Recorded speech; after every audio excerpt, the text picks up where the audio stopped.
얼굴도 좀 빨갛고 목도 좀 빨개졌어요. 먹다 보니까. 네, 양해 부탁드립니다. 이거는 전혀 예상 못했어요. 그랬어요. 저도 몰라요. 제가 빨간 걸 먹지 않았거든요. 근데 어디서 줬나 제 앞자리에. 뭐 옆자리로 저는 아니요. 아무튼 이건 제 건 아닌데 샀어요.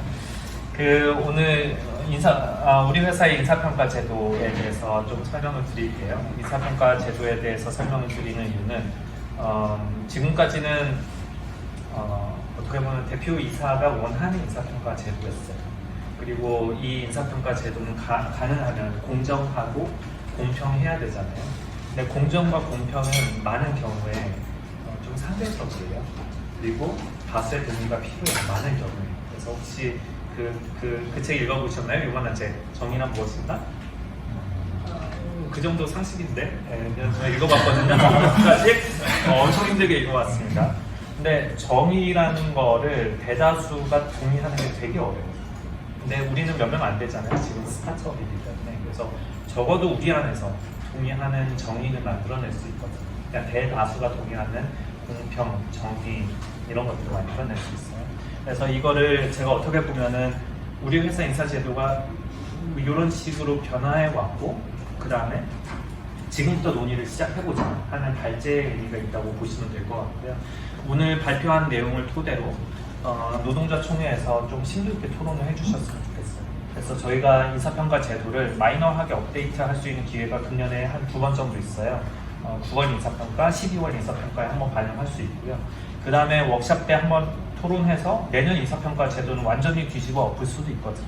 그래서 가능하면 많은 사람이 동의하는 인사평가 제도를 우리가 만들었으면 좋겠습니다. 제가 이제 회사 구성원에 다수가 동의하는 인사평가 제도를 만들자고 해서 다수라는 표현을 쓴 이유는 모두가 동의하는 인사평가 제도는 없습니다. 왜냐하면 모든 인사평가 제도가 누군가는 불평불만이 있을 수밖에 없어요. 그리고 누군가는 만족할 수 있고, 근데 가능하면 다수를 만족시키는 인사평가 제도에 대해서 한 번은 저희가 논의를 했으면 좋겠고요. 이 논의는 계속되었으면 좋겠습니다. 오늘 발표한 내용은 이렇습니다. 인사평가 왜 하냐? 그냥 대표이사가 마음대로 하면 안 돼요. 제일 처음에 그렇게 실제로 그러한 요구를 많이 받았었습니다. 근데 안 돼요. 인사평가를 해야 됩니다. TSN앱이 과거의 인사평가를 어떻게 했는지 설명을 좀 히스토리를 드리고요. 그리고 현재 인사평가 제도에 대해서 좀 구체적으로 말씀드리도록 할게요. 그리고 우리 회사의 미래 인사평가 제도가 어떠해야 되는지에 대해서도 발제를 하도록 하겠습니다. 인사평가를 왜 하냐면요. 처음에 연봉 인상을 하기 위해서 해요. 그냥 좋은 관점에서 보면. 보통 회사에 입사하잖아요. 그럼 3에서 6개월 정도면 회사에 안착을 해요. 근데 이때까지 안착 안 하면 문제가 있는 거고요. 안착할 때까지는 이렇게 성과가 나지 않아요. 그냥 안착한 다음에는 적응한 다음부터는 성과가 나기 시작해요. 그러면 그 성과에 비례해서 연봉을 조정해줘야 되잖아요. 그래서 연봉 조정하기 위해서 인사평가가 있고요. 그 다음에 사람은 성장하는 존재예요. 우리는 멈춰있는 존재가 아닙니다. 성장하기도 하고 퇴보하기도 해요. 근데 거의 대부분의 개발자는 꾸준히 쭉 성장을 해요. 어느 나이까지는. 근데 그 나이는 육체 나이랑 상관이 없어요. 육체 나이와 상관없이 정말 손가락에 힘이 들어오는 그날까지 계속 성장하는 사람도 있고요. 아직 뭐 20대 중반 후반밖에 안 되는데 성장이 정체가 되어 있는 사람들이 있어요. 그리고 굉장히 많은 수의 개발자들이 대학교 4학년 때까지 쭉 성장하다가 4학년을 기점으로 멈추는 경향이 굉장히 많습니다. 왜냐하면 스스로 학습을 못하기 때문에 그래요. 그래서 사람은 성장하고 변화하는 존재이기 때문에 그거에 맞춰서 이제 인사평가를 해야 되고요. 그 다음에 공정했으면 좋겠습니다. 회사의 공헌도에 따라서 우리가 벌어들인 수익을 나누는 것이 맞아요. 원시 시대로 하자면 이렇게 멧돼지 같은 거 잡으면은 그 공동체가 가장 이렇게 나눠 먹을 거잖아요. 최소한 먹고 살 만큼은 당연히 채워줘야 되고, 그 다음에 열심히 일하는 사람한테는 뭔가 더 인센티브가 있어야지 목숨을 걸고 열심히 사냥을 할 거 아니에요. 그런 비슷한 개념이에요. 그 다음에 상대적인 박탈감을 느끼지 않았으면 좋겠어요. 내 옆에 있는 사람은 팀장 놀아. 근데 팀장한테 되게 잘 보여. 그냥 싸바싸바 엄청 잘하는 거예요. 얘는 인센티브도 잘 받고 인사평가도 잘 받고 연봉도 나보다 나는 이제 팀장한테 개발을 열심히 하는데 우리 회사의 중추적인 역할은 내가 다 하는 것 같은데 팀장한테 잘 이렇게 보이는 능력이 없는 거, 정치력이 떨어지는 거죠. 줄을 잘못 썼거든요. 나는 연봉이 나요. 그럼 얼마나 상대적으로 박탈감이 크겠어요. 적어도 그거는 회사 안에서는 하지 말아야 된다는 거죠. 그리고 사람은 항상 변화하는 존재입니다. 성장하기도 하고 퇴보하기도 하고요. 그 다음에 상황에 따라서 나 지금부터 3개월 동안 우울해질 거야 하고 3개월 동안 막 잠수타는 경우도 있어요. 그 다음에 나 지금부터 3개월 동안 열심히 일할 거야 하고 동기부여돼서 열심히 일하는 경우도 있어요. 이런 경우도 우리가 어느 정도는 반영을 해줘야 되잖아요. 그리고 뭐 변화에 대한 정당한 대가를 지불해 주는 것이 저는 정의롭다고 생각해요. 저는요. 근데 이제 제가 생각하는 정의로움이 여러분들도 다 같이 동의하는 건지 여쭤보고 싶은 거예요. 그래서 인사평가를 하는 이유는 좋은 쪽으로는 연봉 인상도 해야 되고 인센티브도 줘야 되고 포상휴가도 줘야 되고 뭐 현물로도 선물을 줘야 되고 승진도 해야 되고 안 좋은 쪽으로는 연봉을 하락시키거나 인사위원회에 해서 징계를 하거나 휴가를 삭제하거나 당근시키거나 여러 가지 이런 인사평가가 있습니다. 몇 가지 사례 제가 경험한 것들하고 다른 사람이 경험한 것들을 막 섞어서 말씀을 드릴게요. 팀장에게 비율을 되게 잘 맞추는 팀원이 있어요. 그 경우에는 보통 평가가 높습니다. 거의 모든 회사에서 그래요. 그리고 팀장한테 비밀을 잘 못 맞추는 팀원들이 있어요. 거의 대부분 평가가 낮아요. 그리고 성장할 기회도 상대적으로 이제 못 얻어요. 그래서 좋은 인사평가보다 더 중요한 거는 성장할 기회를 잘 못 찾는다는 게 더 큰 문제입니다. 그래서 인사평가와 회사에 대한 기여도 간의 이제 상관 관계가 약해지는 경우가 많아요. 그러니까 사람이 단독으로 자기의 주관에 의해서 인사평가를 하게 되면 그렇고요. 이건 이제 제 사례인데 제가 모 기관에서 일했을 때 요 SSSF 오프 보시면은 극단적이잖아요. 입사하자마자 S 받았어요. 야, 너 없으면 안 될 것 같아. S. 그 다음에 또 S. 계속 S 받았어요. 근데 마지막에 제가 F를 받았어요. 왜 그런지 아세요? 팀장이 중간에 바뀌었는데 바뀐 팀장님도 저를 인정해 주셨어요. 근데 마지막에 팀장한테 싫은 소리를 좀 했어요. 바로 F 나오는 거예요. 제가 F 받고 나서 사실 이 당시에는 뭐 월급이 그렇게 많은 것도 아니고 인센티브가 저한테 되게 좀 큰 의미였었거든요. 그냥 정기 인센티브를 뭘 받느냐에 따라서 내 취미생활의 수준이 달라지는 거예요. 저는 좀 취미생활도 하고 빚도 갚고 그래야 되는 상황이었거든요. F를 딱 받고 나서 S 받을 때까지는 와 정말 좋은 직장이야. 공평해. 팀장님이 정말 정의롭게 사람들을 공평하게 평가하고 있어. 이렇게 생각하고 있었거든요. 근데 F를 딱 받으니까 아 이게 팀장이 하고 싶은 대로 다 하는 제도였구나. 공평한 제도는 아니었구나 이런 생각이 들더라고요. 그래서 뭐 돌이켜보면 S 받을 때 공평했냐 하면 그렇진 않았던 것 같아요. F 받은 게 공평했냐 그것도 아니었던 것 같아요. 팀장님 마음대로였던 것 같아요. 보통 단원평가를 명시적으로 하는 회사들이 있습니다. 그래서 상태에 대한 평가도 하고 이제 팀원에 대한 평가도 하고 동료에 대한 평가도 해요. 그래서 숫자를 잘 조합해서 이렇게 만드는 거예요. 이것도 제가 경험하는 건데요. 공식이 나와 있잖아요. 상사 얼마, 뭐 하나, 이렇게 공식이 나와 있고 중간에 아웃라이어에 해당되는 데이터를 빼기 위해서 숫자가 너무 높은 것도 제외하고 이런 공식이 딱 나와 있어요. 그 조직은 다 공개를 해야 되는 조직이었거든요. 근데 이렇게 공식이 나오면은 몇 사람이 짜면은 최고점을 만들어낼 수 있는 거예요. 한 3명이 담합을 하면.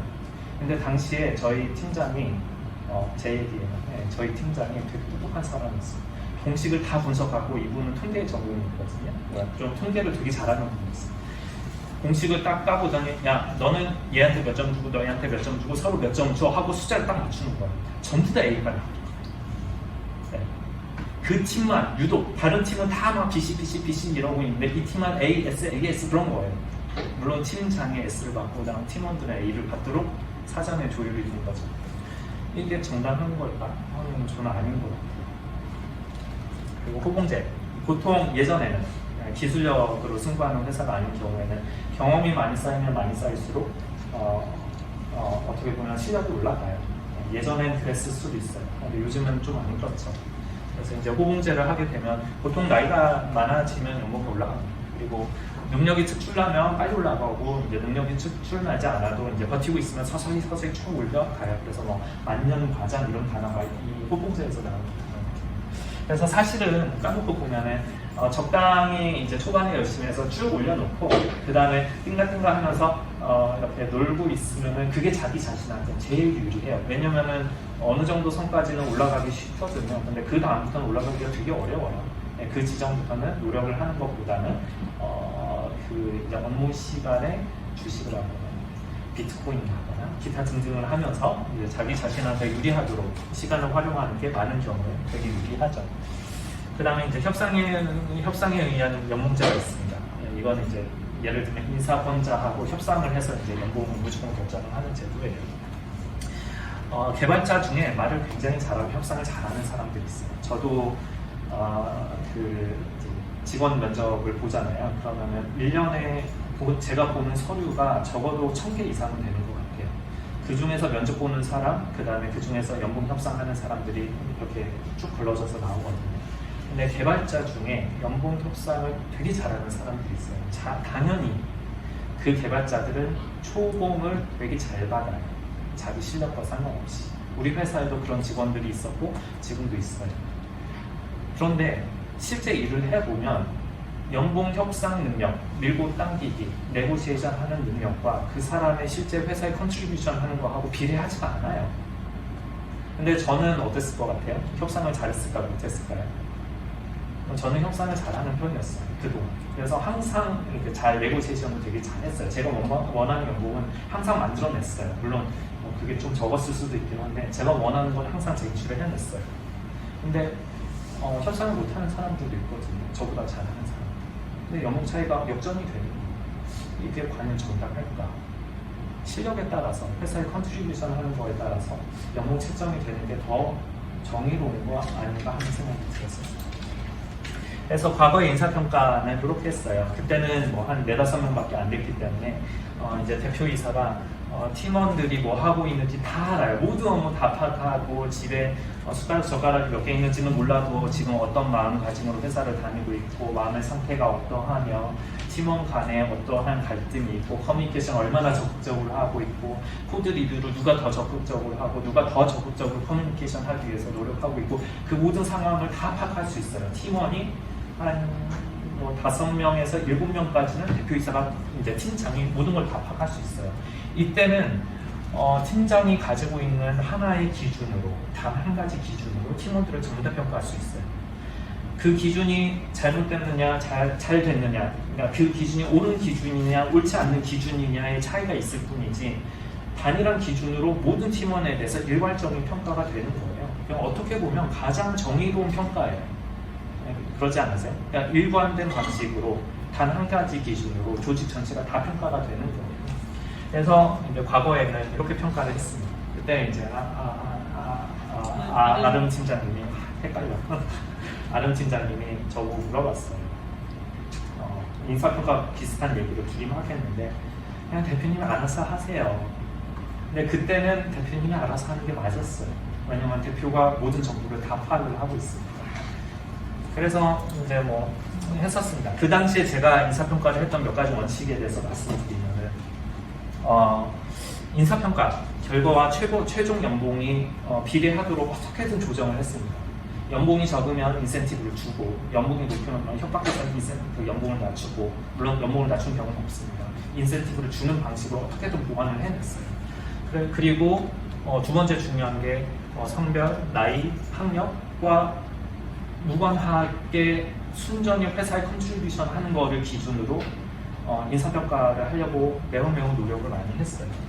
제가 생각했던 이제 실력은 뭐였냐면 그래서 이제 실력 50%, 인성 50%로 인사평가를 했었는데 제가 생각했던 실력은 회사에 기여한 코드, 다큐먼트, 위키, 리뷰, 그 다음에 논문, 특허 이런 것들이 이제 컨트리뷰션을 한 거예요. 개발자 입장에서 생각했을 때. 개발자 입장에서는 아웃풋이 뻔하잖아요. 거의 대부분 코드이고 그 다음에 문서, 위키 이런 것들이 있잖아요. 이게 개발자의 아웃풋인 거예요. 두 번째는 인성은 뭐 사람이 착하고 나쁘고를 얘기하는 게 아니고 얼마나 협력을 잘 하는가, 내가 가지고 있는 지식을 얼마나 잘 전수하고 얼마나 온보딩을 할 수 있도록 배려를 많이 해주고 얼마나 커뮤니케이션을 적극적으로 하는지가 제가 생각하는 인성이었어요. 회사 안에서의 인성. 그래서 이 두 가지를 한 50대 50 정도로 반영을 해서 인사평가를 하고 인사평가 결과에 비례해서 연봉이 책정되도록 했습니다. 물론 이제 인사평가가 0점부터 100점까지 있다면 연봉이 0원에서 1000만 원 이런 게 아니고 이제 0점에서 100점이 한 3천만 원부터 한 6, 7천만 원 사이가 돼도 적절히 조정을 한 거죠. 하지만 인사평가 결과가 뭐 ABC 순이라면 연봉도 ABC 순이 돼도 적어도 역전되지는 않도록 어떻게든 조정을 해서 이거를 나름대로 잘 해봤던 것 같아요. 처음 한 몇 년 동안. 근데 문제는 이제 지금 구조는 딱 요 모양이거든요. 대표이사 밑에 팀장이 있고 팀장 밑에 팀원이 있는 구조예요. 다단 구조인 거죠.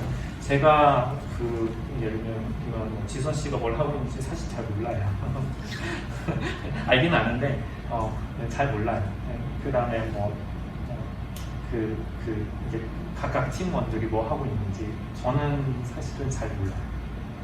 그러면은 뭔가 일괄된 방식으로 인사평가를 해야 되잖아요. 팀장님들하고 동료들한테 의존할 수밖에 없더라고요.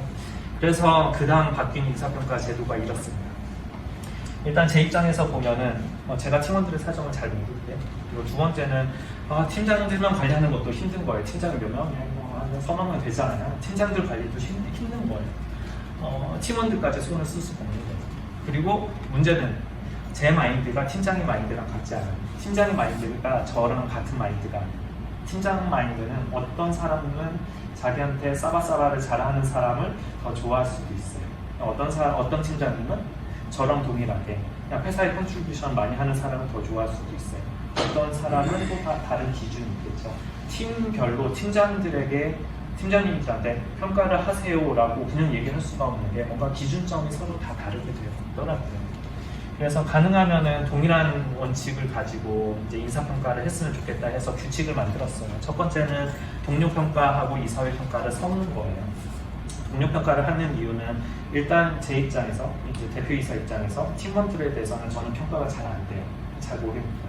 그러면은 이 사람의 실력과, 그러니까 회사에 얼마나 컨트리뷰션 하는지, 실력과 커뮤니케이션 얼마나 잘하는지, 인성 이 두 가지에 대해서는 그냥 물어보면 되잖아요. 각자한테. 그래서 동료평가를 많이 반영을 하고 이사평가를 한 20% 정도 반영하겠다 이제 하는데 이제 원칙이 있습니다. 동료평가를 할 때는 우리가 스크럼 프로세스를 도입을 하고 있기 때문에 스프린트 포인트를 참고 자료로 이제 제시를 해요. 그래서 요거를 많이 참고를 해서 동료평가를 하세요. 대신에 실력이 50%, 그 다음에 인성이 50%를 섞어서 평가를 해주세요라고 이제 인사평가 할 때 요청을 드리고 있습니다. 그 다음에 이사회평가 때는 그 사람에 대한 인사 기록을 좀 봐요. 그래서 지각을 몇 번 했는지, 징계를 받았는지, 인사위원회가 열렸는지 안 열렸는지, 그 다음에 팀장들의 상담 보고서, 팀장님도 아직 제출 안 하셨죠? 이사분부터. 팀장들의 상담 보고서 이런 것들을 다 봐요.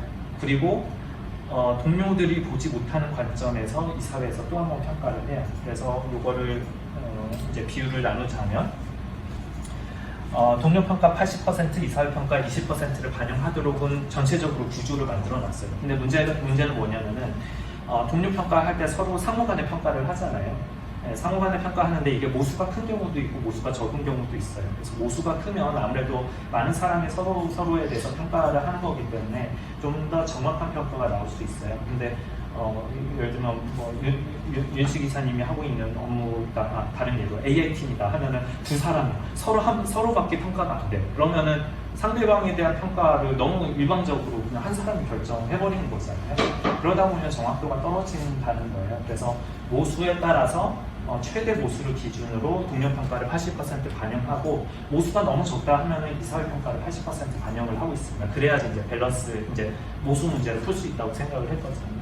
그래서 이번에 이제 원칙은 동일해요. 실력과 인성만으로 인사평가를 해달라고 제가 하는 게 아니고 동료평가 팀장님들과 팀원들한테 요청을 드릴게요. 그 다음에 인사평가 결과하고 최종 연봉에 어떻게든 비례하도록 조정을 합니다. 중간에 인센티브를 주든 연봉을 상승시키든 삭감시키든 어떤 방법을 써서라도. 그리고 팀장과 동료가 서로에 대해서는 가장 잘 알기 때문에 팀장과 팀원들의 평가를 80% 반영하도록 되어 있는 게 현재 제도입니다. 그래서 현재 제도에 대해서 좀 더 설명을 드리면은 요게 우리 이제 연봉이에요. 연봉이 이제 기본급인데요. 기본급은 보통 연초에 결정을 하죠. 그래서 연초에 자 금년에는 연봉을 얼마로 할까요? 하고 아마 저랑 다들 이야기를 하셨을 거예요. 서명하고 이제 그 연봉이 꾸준히 지급이 되는 거예요. 이거는 보장이 되는 이제 지급액이죠. 근데 저희가 중간중간에 인사평가를 하잖아요. 그래서 분기별로 인사평가하고 6월과 12월에 인사평가 결과를 반영해서 이제 연봉에 모자른 부분을 채워주는 방식이거든요. 그래서 인사평가 결과가 여기에 반영이 되는 거예요. 그래서 최종 만약에 이제 인사평가 그러니까 연봉 협상을 이제 연초에 겁나 잘해서 내 연봉이 좀 높게 잡혔다 하면은 이 부분이 자연스럽게 줄어들게 될 수밖에 없고요. 그 다음에 이제 내 연봉 협상을 좀 잘 못했다 아니면은 그 제가 알고 있는 윤모 씨처럼 저 연봉 깎아주세요. 막 저보고 연봉 깎으래. 야, 안 된다고 했어요. 왜냐면은 연봉을 깎잖아요. 인사평가 결과가 잘 나올 수밖에 없어요. 그럼 이게 너무 커져요. 그냥 이제 힘들어요. 아무튼 그래서 우리 회사 윤모 씨 깎은 것밖에 없죠. 그래서 결국은 이제 그 기본 연봉 플러스 인센티브를 합쳤을 때 인사평가 결과가 반영이 이제 비례하도록 이제 어떻게든 노력을 하고 있습니다. 그래서 인사평가하는 절차에 대해서 제가 쭉 설명을 드리면 처음에는 동료평가를 해요. 설문조사 쫙 보내서 서로에 대해서 연봉으로 서로를 평가를 합니다. 이거를 연봉으로 평가하나 아니면 점수로 평가하나 뭐 ABC로 평가하나 사실 1점에서 5점으로 평가하나 상관은 없어요. 뭐든 상관이 없는데 어쨌든 그냥 분포가 나오는 거예요. 최종적으로 점수로 하든 연봉으로 하든 뭘로 하든 간에.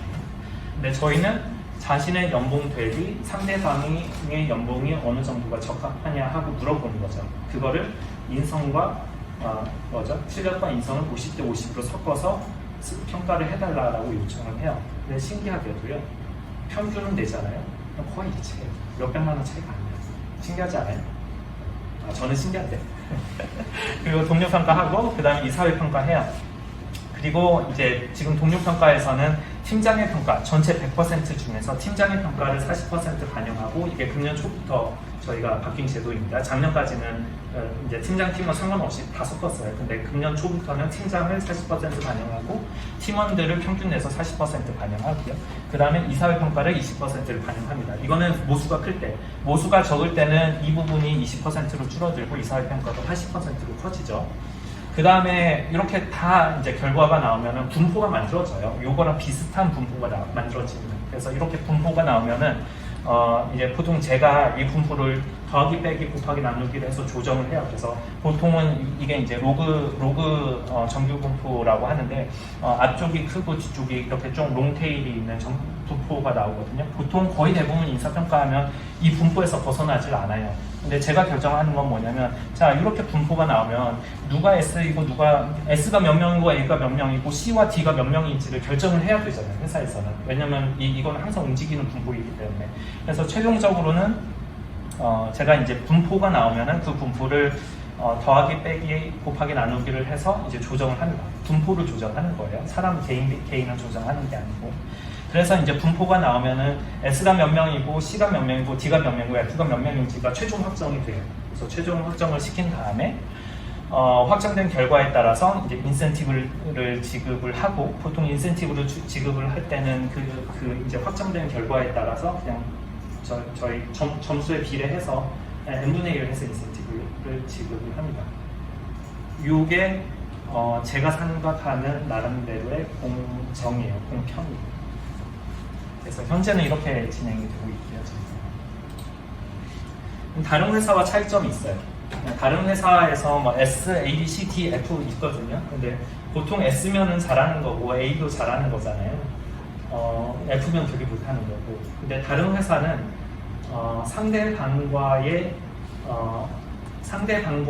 상대와의 비교해 다른 회사는. 근데 우리 회사의 그 평점은 나와의 비교해. 현재 내 연봉 대비 내 인사평가 결과가 얼마냐예요. 그래서 의미가 완전 달라요. 그래서 우리 회사에서는 사실 S를 받거나 이런 건 사실 별로 안 좋은 거예요. 연봉이 너무 적게 책정됐다는 거거든요.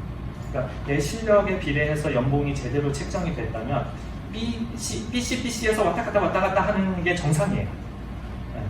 그럼 이제 당연히 연봉은 커지고 인센티브는 줄어들면서 그냥 안정적인 수익이 꾸준히 나오는 구조로 가는 거죠. 그래서 BC 정도 되는 게 가장 이상적이다. 그리고 다른 회사에서는 B 나왔다, C 나왔다 하면은 이거는 문제가 되는 거예요. 근데 우리 회사에서는 이제 BC가 이제 정상이다. 그러니까 이제 적정 연봉을 받고 있는 게 BC다 보시면 될 것 같아요. 그 다음에 아무래도 이게 인사평가를 그냥 숫자로 하다 보니까 연봉 협상이 조금 희미해요. 그래서 아마도 저랑 협상하기보다는 이 회사는 왜 통보야 뭐 이렇게 좀 생각하셨을 수도 있어요. 그리고 협상을 하더라도 저희가 이렇게 제가 이제 협상을 하더라도 이렇게 몇백만 원밖에 왔다 갔다 하질 않았을 거예요. 그래서 회사에서 생각하는 연봉이 요만큼입니다라고 제안을 드렸으면은 플러스 마이너스 몇백만 원 수준에서만 조정이 됐지 이게 뭐 500만 원 이상의 차이가 나거나 그러지는 않았어요, 다들. 그래서 우리 회사 같은 경우는 연봉 협상 개념이 조금 희미하고요. 그리고 아무래도 이제 인사평가 결과에 따라서 거의 뭐 이렇게 통보하는 수준이었을 거고요. 그리고 협상을 이게 그래도 연봉 협상하면서 저 300만 원은 더 받아야겠어요. 300만 원 더 받으면은 이번 1사분기, 2사분기 평가에서 그게 반영이 됐어요. 그래서 인센티브가 줄어들어요, 자연스럽게. 그리고 연봉 협상할 때 좀 낮게 연봉 협상이 되신 분들이 있거든요. 저 연봉 줄여주세요, 뭐 이런 분들 있잖아요. 가끔 가다가 그런 분들은 인센티브가 크게 나올 수밖에 없어요. 그래서 뭐 결국 조삼모사이긴 한데 그렇습니다. 제 입장에서는 S도 짜증나고 F도 짜증났어요. 처음부터 그냥 BC였으면 좋겠어요. 네, 그래야지 인센티브 계산 안 하죠. 머리 안 아프죠. 그냥 뾰족한 가우시안 부풀이었으면 좋겠어요. 제 입장에서. 근데 이게 넓게 퍼지면은 조금 이제 골치가 아프거든요. 그래서 어쨌든 S도 짜증나고 F도 짜증나죠. 그리고 우리 회사 인사평가에서 굉장히 잔인한 부분인데 인사평가에서 C나 D가 나오는 거는 거의 대부분 동료평가라고 보시면 돼요. 그래서 동료평가에서 잘 못 받으면 그냥 D 나와요. 그리고 실제로 D를 맞았던 분들이 현재 기준으로 전부 다 퇴사했어요. 근데 그분들도 알았던 것 같아요. 그냥 동료평가에서 뒤집을 수 있는 방법이 없었다는 걸 알았던 것 같아요. 그래서 우리 회사에 뭐 이게 장점이고 단점이기도 한데요. 동료들로부터 인정을 받지 못하는 인사평가가 좋을 수 없는 구조로 되어 있습니다. 그리고 뭐 이렇게 인사평가를 하면은 자연스럽게 임금 피크제가 어떻게 보면 자연스럽게 적용이 돼요. 우리나라의 임금 피크제는 보통 이제 호봉제를 기준으로 하고 있는데 나이에 따라서 보통 실력이 나이에 비례해서 쭉 올라가는 거를 일반적이라고 생각하잖아요. 저는 그렇게 생각을 안 하지만 그래도 연배에 따라서 연봉이 쭉 오르다가 어느 정도 연령이 되면은 이제 실력이 내려가기 시작하거든요. 그러니까 IT 같은 경우는 IT가 바뀌는 트렌드 있잖아요. 적어도 내가 그 트렌드는 계속 따라잡아야지 원점인 거예요. 내 실력을 유지하는 거예요. 그런데 이게 좀 저도 요즘 새로운 거 배우는 게 점점 힘들어지거든요. 그러다 보면은 새로운 거를 배우는 속도가 늦어지고 새로운 트렌드를 못 따라가면 뒤처진 것 같아요. 그래서 이게 이제 연봉이 그대로 반영이 된다 하면은 자연스럽게 연봉이 어느 지점까지 오르다가 어느 지점 이후부터는 연봉이 점점 서서히 떨어지는 게 정상이에요. 근데 이게 피크가 되는 지점이 55세냐, 60세냐, 65세냐 하면은 사람마다 다 다른 거예요. 아까 초반에 설명드렸던 것처럼 굉장히 많은 개발자들이 대학교 4학년 졸업할 때까지 피크를 쳤다가 그 다음부터는 쭉 떨어져요. 더 이상 공부를 안 해요. 그리고 상당수의 개발자들이 나이 상관없이 계속 성장해요. 제가 아는 굉장히 많은 개발자들이 나이와 상관없이 계속 성장해요. 그리고 어떤 개발자들은 이제 나이에 따라서 정체되거나 퇴보하거나 그러죠. 근데 이 인사평가 제도를 도입하면 그냥 뭐 임금 피크제가 자연스럽게 적용되는 거예요. 저는 토론을 했으면 좋겠는데요.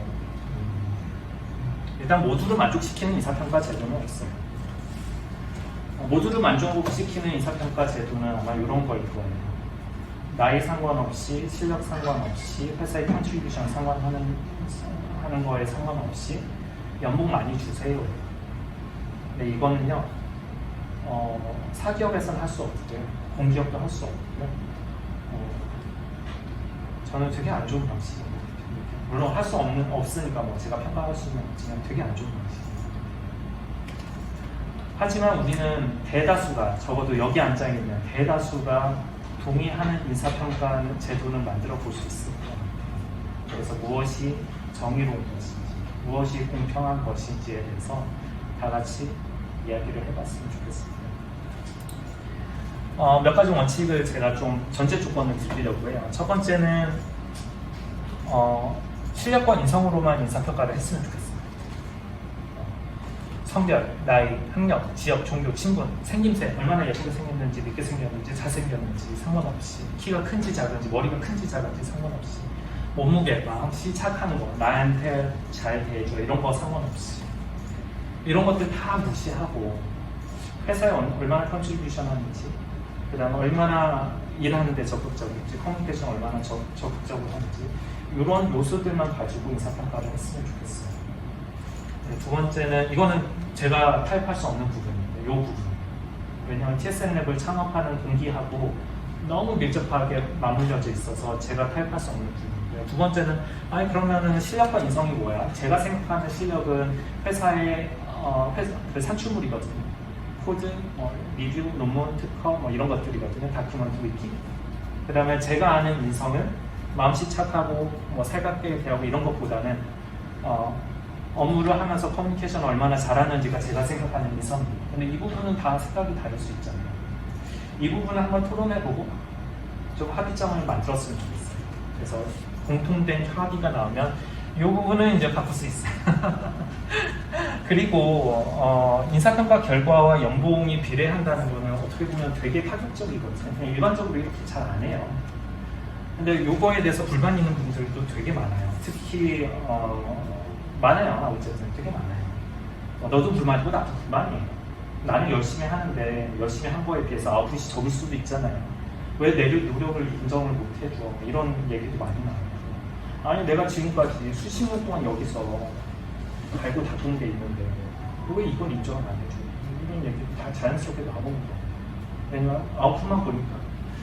그래서 이 부분도 인사평가의 결과에 따라서 연봉이 비례하는 게 제 생각에는 정의인데 이 부분에 대해서도 한번 얘기를 해봤으면 좋겠어요. 인사평가 결과와 상관없이 일부를 깔아주고 그 다음 인센티브를 줄 것인지 별의별 방법이 다 있거든요.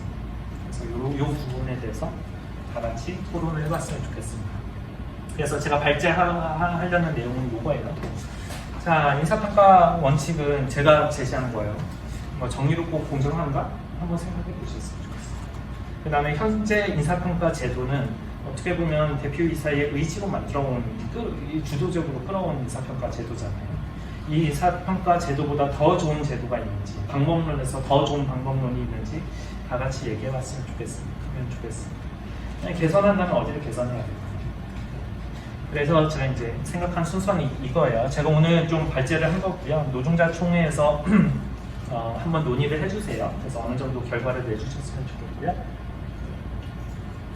그리고 노동자 총회에서 어느 정도 합의를 못하더라도 어느 정도 의견이 통합이 되면 그 통합된 내용 가지고 다수의 의견이 이렇다더라, 전체적인 여론이 이렇고 분위기가 이렇다더라 하는 분위기가 이제 노동자 이사님한테 전달이 되면 이 사회에서 이 부분을 이야기를 해볼게요. 그래서 합리적이네. 그러면은 제도 개선하고 그때부터 바로 반영하도록 하겠습니다. 그래서 저희가 바로 반영할 수 있는 기회가 3, 4분기에 한번 반영할 수 있고 4, 4분기에는 마이너하게 반영할 수 있어요.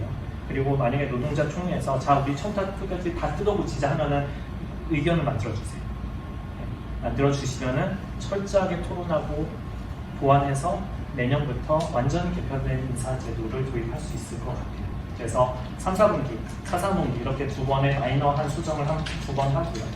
그 다음에 내년에는 완전히 새로운 인사제도를 물론 합의를 해야 돼요. 만들어서 적용해보자는 것이 저의 발제입니다. 혹시 하고 싶으신 말씀, 의견 있으세요? 인사평가 제도는 여러분의 월급하고 직결돼요. 그리고 저희가 다음 주에 2, 4분기 2사평가 할 거거든요. 2, 4분기 평가하면 1, 4분기 1사평가랑 2, 4분기 2사평가 결과해서 이렇게 인센티브 산정한 n분의 1 한 다음에 저희가 이번에 인센티브로 드릴 수 있는 펀드가 있어요. 그거 그냥 n분의 1에서 그냥 바로 월급이 나가는 거예요. 우리 생활이랑 정말 밀접한 연관이 있거든요. 그래서 이 제도가 어떻게 바뀌냐에 따라서 내 취미 생활이 바뀔 수도 있어요. 집에서 그냥 된장고추장만 담아야 되냐, 아니면 양주에 도전해 볼 수 있느냐, 맥주로 만족할래, 양주에 도전해 볼래, 뭐 이런 커피를 한번 해볼까. 그래서 여러분, 자, 하고 싶으신 말씀 궁금한 점. 앞에 어디야? 마음씨는 뺀다고 돼 있는데 마음씨 어디 있지? 저 가야 되지 않나요? 그 마음씨가 그냥 뭐그 샤바샤바 그쪽 계열의 마음씨를 이 마음씨는 제가 이거를 쓸 때 마음씨는 이거예요. 되게 호의적인 사람이 있어요. 그래서 얘는 도저히 점수를 나쁘게 줄 수가 없어. 근데 일을 겁나 못해요. 그냥 이런 마음씨. 호인인데 회사에 컨트리뷰션을 못해요. 제가 생각하는 반대죠. 네, 물론 이게 언어라는 게 이렇게 아무래도 저는 그런 컨텍스트에서 말씀을 드린 거예요. 호인, 사람한테 친밀한 것들, 친절한 것들. 네, 친절함하고 사실 일하고는 완전 상관없진 않지만 친절하면 아무래도 커뮤니케이션이 쉽거든요. 상대방에 대한 배려심이 있는 사람들은 커뮤니케이션을 굉장히 잘해요. 그리고 그 사람들은 보통 일도 잘해요. 그래서 이제 마음씨가 좋은 사람들은 뭐 꼭 그런 건 아닌데 이제 원활하게 커뮤니케이션이 되는 경향이 있거든요. 근데 이제 그거 말고 안 그런 경우. 나한테 아이스크림을 잘 사준다거나 술을 잘 사준다거나 이런 것들. 물론 그것도 중요하죠. 사람 사는 동네니까. 일단 그런 거는 빼자는 게 제 의견이에요. 그러니까 이 마음씨를 넣을까 말까 이런 거는 생각해 볼 수 있는 거죠. 또 궁금하시죠? 인성에서 성실성이 너무 빠져있다는 생각이 되게 많이 들어요. 네, 맞아요. 인사평가가 네. 성실함을 마이너스로만 평가하는 느낌이 되게 많이 들거든요. 네. 근데 좀 플러스로 평가하는 것도 필요하지 않을까요? 네. 근데 뭐 사실 이거는 제 고정관념일 수도 있는데요.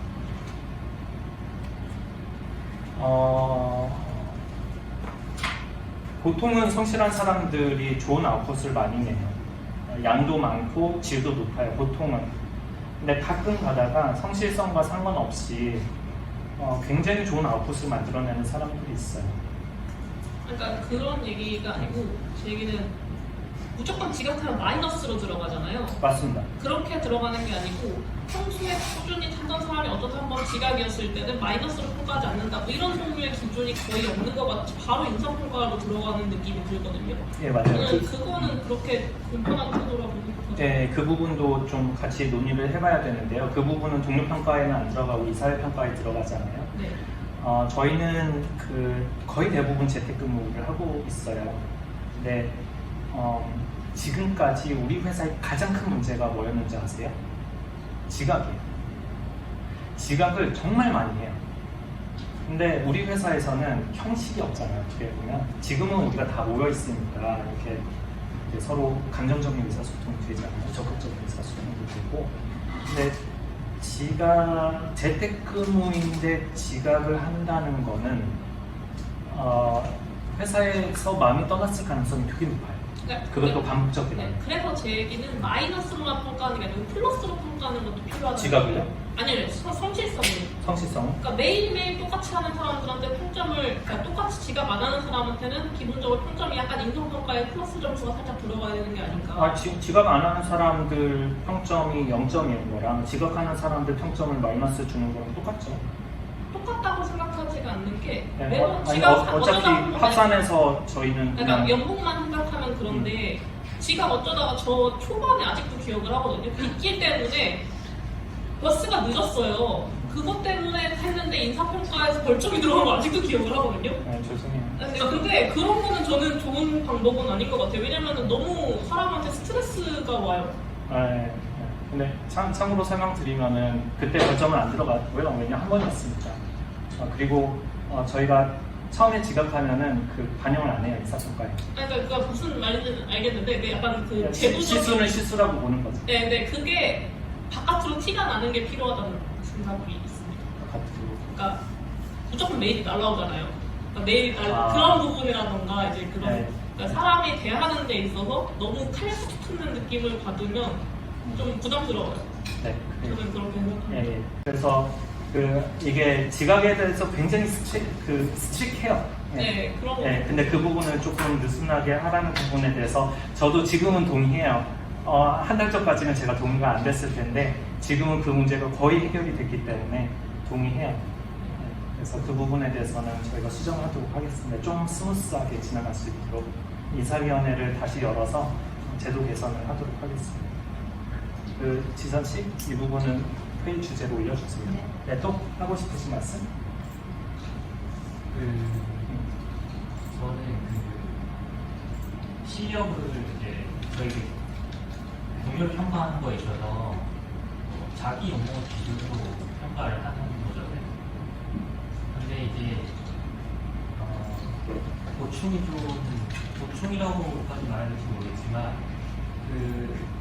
평가하는 거에 대해 어떤 모호한 구석이 있어요.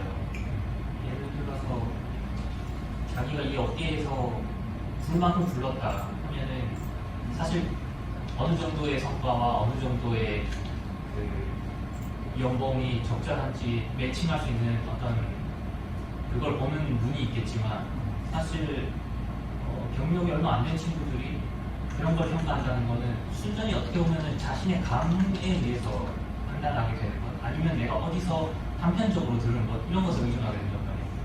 그런 것에 대한 어떤 보완점이 필요하지 않나 싶어요. 네, 그래서 이 부분이 자기 자신 연봉을 기준으로 하는 이유는 일단 자기 자신에 대한 기준은 명확하잖아요. 그리고 나와 이 사람을 1대1로 비교했을 때 나에 비해서 이 사람의 실력이 어느 정도인지는 감이 다 올 거예요. 그래서 상대방이 나보다 한 1.5배 잘하면 내 연봉의 1.5배를 받는 게 정상처럼 보이잖아요. 그래서 자기 연봉을 기준으로 하라는 거는 명확한 기준을 가지고 상대방을 평가하라는 의미고요. 팀장님 말씀처럼 뭔가 명확한 기준이 있어서 자기 연봉 말고 다른 명확한 기준이 있어서 상대방을 평가할 수 있는 방법이 있다면 뭐든 좋은 거예요. 네, 지금 기준점이 되게 애매모호하잖아요. 그리고 모든 회사들이 연봉 테이블은 다 비공개예요. 그리고 표준 연봉이라는 것도 없고요. 회사마다 다르고 회사 안에서 심지어는 실력과 상관없이 뒤죽박죽으로 섞여 있는 회사가 거의 대부분이에요. 우리 회사는 그나마 인성과 실력에 비례해서 연봉 순서가 다 정해져 있거든요. 네, 이게 맞춰놨어요. 한 3년 6개월 동안 계속 연봉 협상하면서 그래도 연봉하고 실력이 비례하도록 맞춰놨거든요. 근데 그럼 뭘 기준으로 해야 될지에 대해서는 이제 제가 생각한 가장 명확한 기준은 자기 자신의 연봉이고, 왜냐하면 나는 내 연봉하고 내 실력을 아니까, 그리고 상대방에 대한 실력도 어느 정도 알고 있잖아요. 동료니까. 그래서 그걸 기준으로 하라는 거고요. 또 다른 더 좋은 기준점이 있다면 저는 뭐든 좋은 것 같아요. 네. 그리고 팀장님 말씀하신 부분에서는 나와 비교하기 때문에 이게 상대 비교거든요. 그래서 어떻게 보면 절대 기준을 가지고 상대방을 평가하는 게 아니잖아요. 그러니까 나 자신에 대한 상대 평가잖아요. 그렇기 때문에 생기는 왜곡도 분명히 있을 거예요. 근데 그것보다 더 좋은 방법이 있을까? 하면은 좀 아이디어를 내주세요. 더 좋은 아이디어가 있고 더 좋은 방법이 있으면 당연히 받아들일 거예요. 저는 그거 처음에 당황스러웠던 게 그거지. 얼마를 빼고 얼마를 더 해야 되는지가 감이 안 잡혀서 그런 기준은 좀 있으면 좋겠다는 생각이 들긴 했어요. 예. 그게 좀 주관적이죠. 네. 그러니까 80에서 120% 정도면 상관이 없는데 개발자는 배로 차이 나서 배는 아니고요. 10배, 20배 차이 나요. 그렇다고 뭐 연봉이 10배, 20배 차이 날 수는 없잖아요. 그래서 어려워. 맞아요. 그래서 어려워요. 그래서 저도 여기에 대해서 고민을 많이 해서 생각한 게 내 연봉 대비 상대방 연봉이 어느 정도가 적합하냐 가지고 평가를 하자는 거였는데, 저도 사실 가장 베스트는 이 방법이 가장 좋은 방법은 아니라고 생각해요. 더 좋은 방법이 있어야 될 것 같아요. 그리고 이제 아름 팀장님이 말씀하신 것처럼 개발자의 경우에는 실력 차이는 2배, 3배가 아니고요. 10배, 20배, 100배 이상으로 차이가 나요. 그렇다고 얘는 100원 주고 얘는 10,000원 줄 수는 없잖아요. 얘는 굶어 줄게. 얘는 이제 회사 다 팔아도 월급을 줄 수고. 뭐가 이상하잖아요. 그래서 잘하는 사람은 연봉 확 줄이고 못하는 사람은 연봉 확 올려서 어느 정도 선에서 맞추는 거죠. 그래서 저희가 얼마 전 통계를 말씀드릴게요. 작년 말 기준으로 하면 최저임금부터 시작해서 억대 연봉자까지 쫙 나열이 되어 있었어요. 그래서 인사평가가 나오면은 저기 제일 못하는 사람 최저임금 딱 맞고 하고 제일 평가 좋은 사람 최고 연봉에 딱 매칭을 해요. 그래서 로그 그래프 그린 다음에 그냥 인센티브를 지급했었어요. 그때 작년 말에. 근데 지금은 이제 모양이 좀 달라졌죠. 그래서 제안을 해주세요. 저도 기대돼요. 그 부분이 저도 해결이 안 되던 부분이어서 좋은 아이디어가 있었으면 하는 기대감이 가지고 있어요. 그나마 쓰는 게 최저임금 떼고 나서 나머지에서 비율 보시거든요. 그것도 애매모호하죠. 그나마 나온 건데 네, 그러니까 최저임금을 깔아주고 나머지가 가지고 평가하자는 건데 그것도 좋은 방법인 것 같아요. 그러면 이제 평가를 잘 못 받으면 최저임금은 떨어지는 거죠. 예를 들면 뭐 DDDDD 이렇게 맞는다 하면 계속 떨어질 거잖아요. 그럼 최저임금까지 떨어지는 거죠. 또 요 논의 결과에 따라서 또 우리의 취미생활이 바뀐다니까요. 네, 말씀하세요. 예, 인사평가 부분에서 동료평가가 이제 80%, 그리고 이사회 평가가 20%라고 말씀해 주셨는데요. 그 동료평가의 경우 이제 동료들끼리 이제 평가를 서하고 이제 팀장님께서 반영을 해주시는 부분, 그렇게 큰 부분을 이제 차지하고 있습니다. 근데 팀장들도 관리하는 것이 이제 어떻게 보면 하나의 이사에서 이제 담당하는 거잖아요. 그러면은 일간에 이제 한 팀원이 팀장 아래 있는 그 팀원이 이사회 평가에 대한 그 20% 평가에 대한 신뢰를 어떻게 할 수가 있나에 대한 부분은 혹시 있는지. 팀원이 이사회 평가에 대해서 어느 정도 신뢰할 수 있는지요? 네. 동료 평가가 되게 주관적이잖아요. 내 월급 대비 상대방 평가잖아요. 이사회 평가도 주관적이에요. 그러니까 우리가 원칙은 정해줘요. 인성과 실력과 인성을 50대 50으로 섞어서 평가를 해달라 하고 가이드라인을 드려요. 근데 그 가이드라인을 가지고 개개인이 평가하는 거예요. 그리고 우리 회사 같은 경우는 사내 이사가 3명인데 그 중에서 한 분은 노동자 이사님이셔서 인사평가에는 관여를 안 하고 있거든요. 그래서 2명이 평가해요. 그래서 2명이 일정 부분 바이어스를 가지고 있다 하면 그 바이어스가 반영이 돼요. 그래서 어떻게 보면 이사회 평가의 20%는 이사들에 대한 신뢰를 바탕으로 하고 있다고 보시면 되고요. 동료 평가 80%는 80 중에 40% 반이 팀장이잖아요. 팀장의 신뢰를 바탕으로 하고 있고 나머지 40% 반은 동료들에 대한 신뢰를 바탕으로 하고 있다고 보시면 돼요. 그렇다면 그 분포가 B하고 C에 이제 피크가 나타나서 이제 분포하는 게 이제 목표라고 말씀해 주시는데요. 네.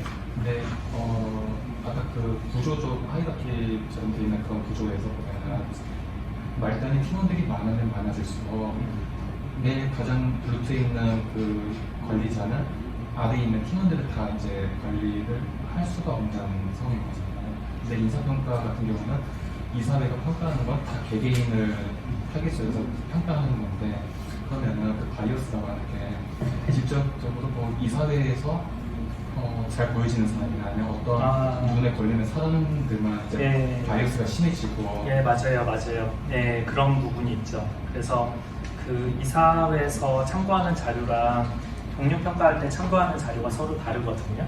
근데 동료 평가할 때는 스프린트 포인트를 이제 많이 참고 자료로 제시를 해드려요. 그래서 그 포인트를 아마도 인사 평가할 때 그거를 많이 보셨을 거예요. 근데 이사회 평가할 때는 관점이 좀 달라요. 그러니까 그 동료 평가에서 보지 않는 거 가지고 이사회 평가는 많이 이제 하거든요. 근데 이 중에 보면 팀장 쪽 보고서가 굉장히 중요한 역할을 해요. 그래서 분기별로 팀장이 보고서를 쓰는데 보내주세요. 네, 이걸 끝나기 전에 이제 보내주는데 이 보고서 내용도 굉장히 중요한 참고 자료예요. 그래서 아무래도 이사회 이제 대표이사나 아니면 기술이사님 같은 경우는 본인들이 이렇게 자주 커뮤니케이션 하는 사람들이 정해져 있잖아요. 네, 그러다 보니까 바이어스가 있을 수는 있지만 관점이 좀 다르다는 것입니다. 그리고 인사평가는요, 사람이 사람을 평가하는 거예요. 완벽할 수 없고요, 완전히 객관적일 수 없어요. 우리가 할 수 있는 거는 사람이 사람을 어쩔 수 없이 평가하지만 가능하면 객관적으로, 가능하면 공평하게, 가능하면 다수와 공감할 수 있는 정의롭다고 생각하는 제도를 만들어내는 건, 시스템을 만드는 건 우리가 할 수 있는 거예요. 그래서 사람이 사람을 평가하는데 이게 좀 불합리하지 않냐 하면은 인사평가 제도는 어쩔 수 없어요. AI가 사람을 평가하는 게 아니지. 미래에는 AI가 할 수도 있겠네요. 근데 지금은 더 편견을 강화한다던데요? 그럴 수도 있어요. 근데 솔직히 저는 뭐 AI, 사람보다 AI를 저는 더 신뢰하거든요. 많은 경우에. 근데 뭐 미래에는 그럴 수도 있는데 지금은 사람이 사람을 평가하고 있는. 그러면은 이사회 평가가 그냥 팀원이 아닌 팀장을 평가하는 기준도 동일한지. 예, 맞아요. 그래서 팀장은 이사회가 더 많은 비중을 가지고 팀장을 평가하고요. 그러니까 팀을 봤을 때는 동료평가 40, 그 다음에 그 뭐죠? 팀장평가가 40 있잖아요. 그 위에서는 이사회가 팀장 역할을 해요. 그래서 배분이 좀 달라져요. 그래서 팀장들은 이제 동료평가보다는 이사회 쪽 비중이 커집니다.